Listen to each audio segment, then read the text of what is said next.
So today we are making a chuck roast, and it's very easy, and it's sort of a one-pot meal. Some people serve it over mashed potatoes. I like to serve it over white rice, or sometimes with just a hearty piece of bread. So first you start with a lean cut of chuck roast. I've seasoned this with a bit of onion powder, salt, seasoned salt, and a little bit of pepper. Just a little bit, the top. And what we're going to do is sear the outside of this meat.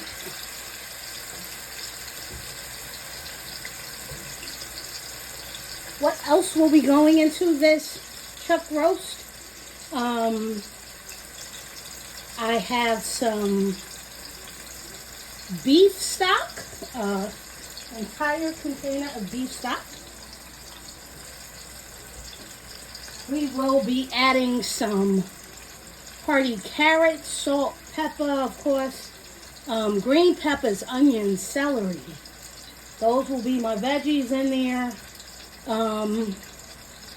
We will also be cubing some potatoes. So this is part of the reason why I don't have this over mashed potatoes, because I prefer putting the potatoes in with the stew, so that everything really is in a one-pot meal. So there will be large cubed potatoes inside of this as well. We're going to sear this meat, and then we're going to get all of the ingredients inside, including the beef stock. We're going to get all of the nuggets of the seasoning that was left in the pot after we sear this meat. Mix that up with the beef stock to pick that up and put flavor into the stock. We're also going to be adding a can of tomato paste, as well as something I put in most of my stews and stocks, Recaito. So this is a staple in my house, especially with things like a stew or what have you. We'll put about 3 tablespoons of that inside of this pot once everything is going, but I'll sear this meat and be back. So we have seared both sides of this big chuck roast. You see, the middle is fatty, so it's falling apart. So I'm just going to take this out of this pan and drain it. And there are some really juicy pieces down in there. And that is how we are going to start our beef stock. Even though I'm adding some beef stock to it. But we want all of those juicy pieces from the seared meat in there. You guys know what I'm going to do is stir that a little bit so that some of those pieces sort of come off the bottom of the pan. But I'm also going to add my green peppers and onions. I've cut up a nice sized green pepper and onion. I'm going to put about the whole onion and about a half of a green pepper, along with 2 stalks of celery. That's what's going to go into this stock. And when you put that in the bottom of the pan, that really will help to lift any of that good seasoning that this meat has seared to the bottom of the pot.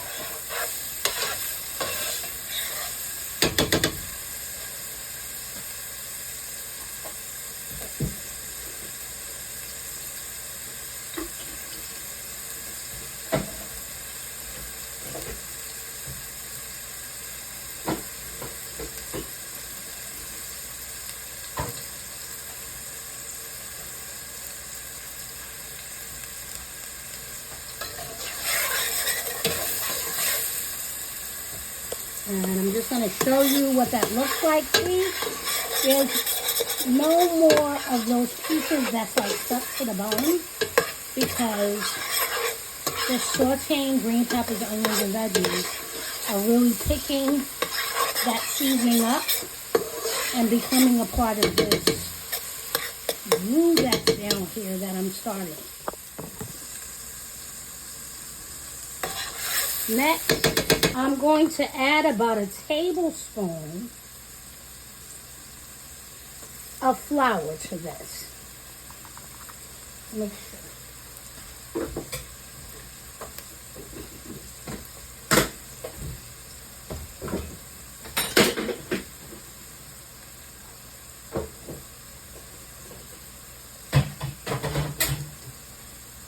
And I'm going to start to mix that in. That acts as our thickener as we begin to add in other things, right? So I'm not going to make it too thick because I'm not ready for this to be so thick that it starts to flake up. But just a little bit because I want this to start with a heartier stock. I'm going to put this meat back into the bottom of this pan. See the juice that came off? That goes back in the pan as well. Now I'm going to put this entire container of beef stock into this pot.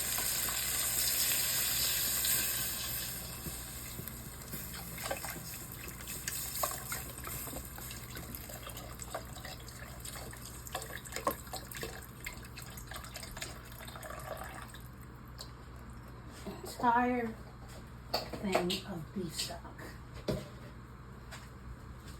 I'm also going to add this packet of McCormick's beef stew. This is the seasoning that you need. I used to season my meat myself, but this mix actually means that you don't have to put anything other than what you already seared the meat onto the meat with. And all I did was salt, pepper, onion powder on the meat. And so that's all of the seasoning that you'll need outside of some fresh garlic that I'm going to put in and my Spanish seasoning that I'm going to put in. I will also probably add a packet or two of sazon. Again, I like a redder color to my stew and the flavor of the sazon. I like a Spanish seasoning flavor. And so that's the flavor profile that I'm going for. That big container of beef stock is 32 ounces. And so it really does cover the meat in the pot, so you can't even see the meat in the pot. And so I'm just gonna stir in that mix to make sure the seasoning is getting on all of that in there. Make sure the veggies from the bottom are now floating around in this beef stock.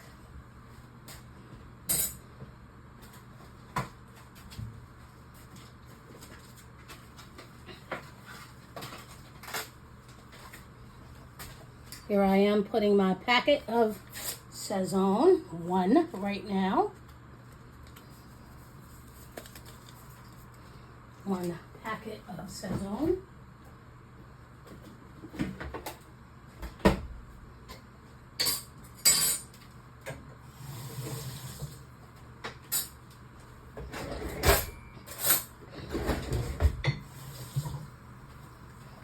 And here I am, I'm putting 3 tablespoons of Goya Recaito into my pot of stew. I'm going to stir that around, make sure it gets into the meat, onto the bottom.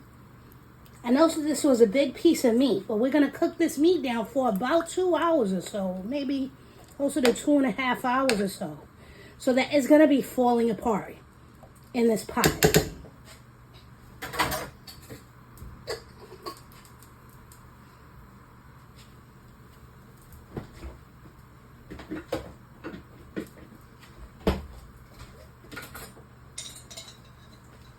have some minced garlic. I am going to take a huge teaspoon, 2 teaspoons of freshly chopped garlic. I added that to the pot. And if you smell your pot, it's already starting to get the smell that you want in your stew. And so I'm going to cover this for about 15 minutes before I add my carrots.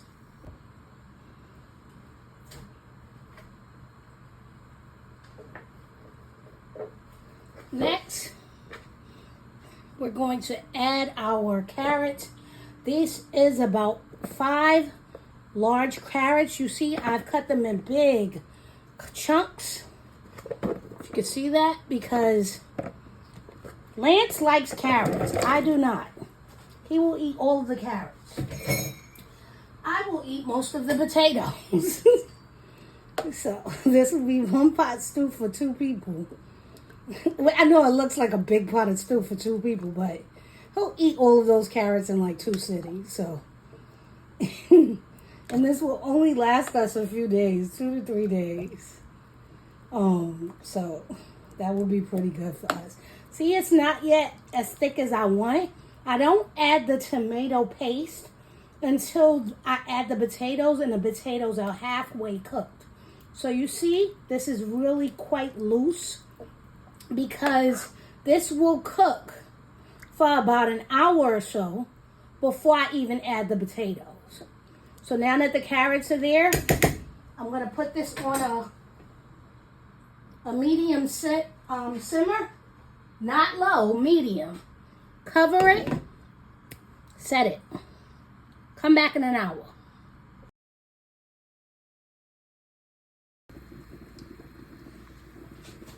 So we are now an hour into the carrots and the beef boiling, and you can see things are really moving along. And so the carrots aren't all the way tender, which is where we want it, because carrots take a really long time, right? And you see the stock is thickening on its own because the meat is cooking down, the carrots are cooking down. And now we're going to add those 4 huge potatoes that I cut up. You see, these are chunky potatoes, because the idea of this is you can have a small portion of meat and hearty vegetables along with maybe a white rice or brown rice and a chunk of meat. This is one of those 1 pot meals that I make, right? And so I'm going to pick some of this meat up and put some of the potatoes down in there, because I want everything to sort of cook together and cook down some, because the potatoes now need to cook for another 30 minutes or so. And then I'm going to put the tomato paste in there. That really will thicken things up and give it a tomatoey flavor to the stew, right? It's sort of weird that we have a beefy flavor right now, but that tomato is really gonna make it pop from the tomato paste. And so I'm just gonna jig this around a little bit, make sure some of the potatoes are at the bottom, the meat is sort of in the middle, so that everything is cooking together. You see the liquid has really gone up a little bit as the more things you add in. But the potatoes will also add to the thickening of this. We're going to cover this up, and I'll see you in another 30 minutes.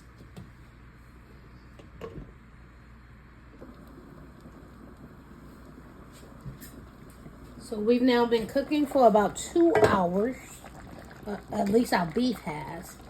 And what I'm looking for is for me to be able to press through the meat with the spoon. And it's just not quite where I want it to be.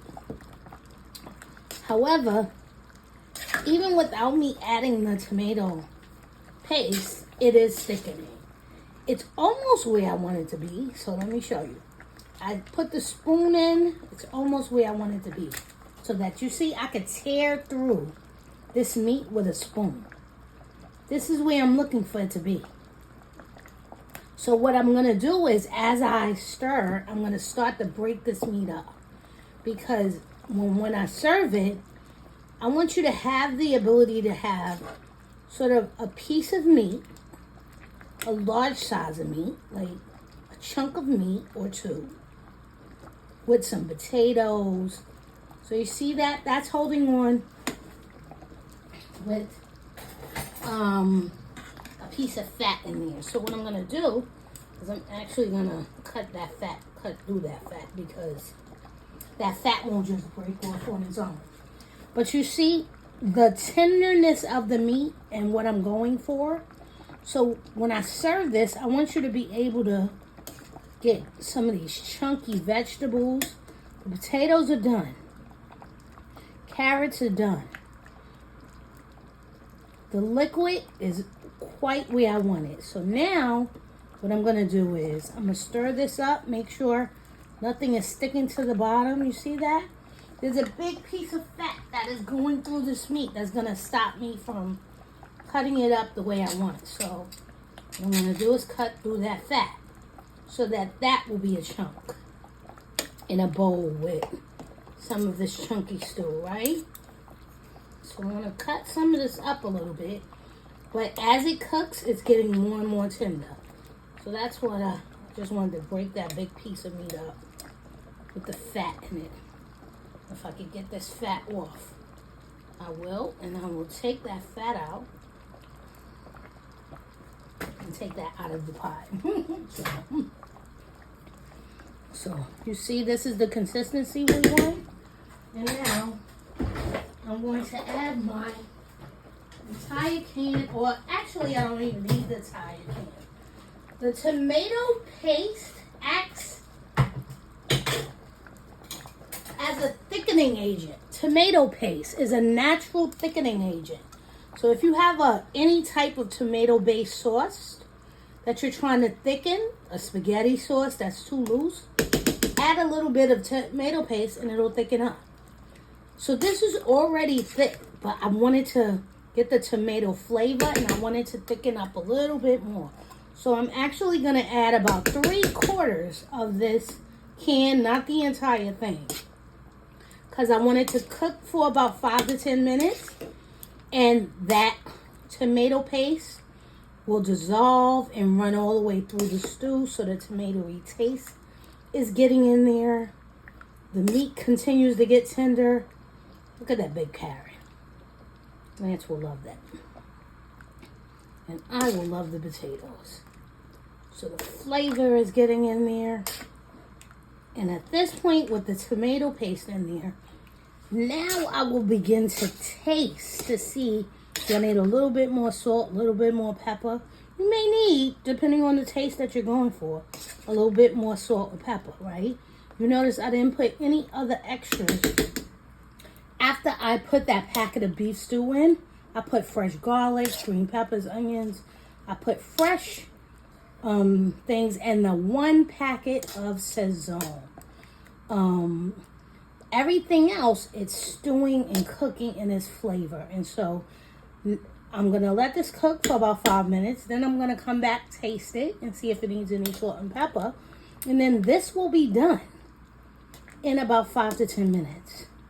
See how it's already thickening? Look at the thickness. And it gives it a reddish brown, a dark red hue now. Because the tomato paste goes a very long way. So this is definitely the consistency that we're looking for.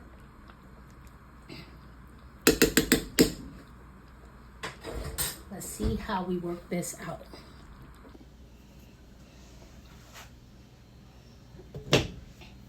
So it's been cooked. It cooked for 5 minutes. I've tasted it. You see this thickness? This is the consistency that I'm looking for. Thick. If you want it less thick, don't put as much tomato paste. I put 3/4 of that can of tomato paste. If you want it less thick, start with 1/4 of the can, which is about 2 teaspoons. And see how that thickens after 5 minutes. If that's like what you like, you're fine. If you want more thickener, then put more tomato paste. But this is a hearty stew and the consistency that I'm looking for. And now look at this meat. The meat is now in chunks. It will fall apart. See how that just fell off? This is what we're looking for. This has been cooking. The meat has cooked for about 2.5 hours. And the veggies and everything has been in there for about 2 hours, starting with the carrots. And now the potatoes were put in about 30 to 35 minutes ago. I'm going to make my white rice. As you see my little saucepan behind that, I'm making brown rice, not white, but actually I'm making golden rice. I think I told you before that I don't like white rice. I only eat brown rice. And then I found this Canilla golden parboiled rice. And when it cooks, it comes out like a really golden off-white color. I put a little bit of garlic, onion powder, and butter in there. And so it's really not like pristine white. That drives me crazy to eat pristine white food. And so I do what I can to change the color of any food that I think looks like that. So this is my rice. I'm going to let this cook.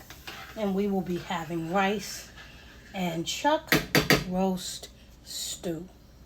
I'll show you the finished product at the end.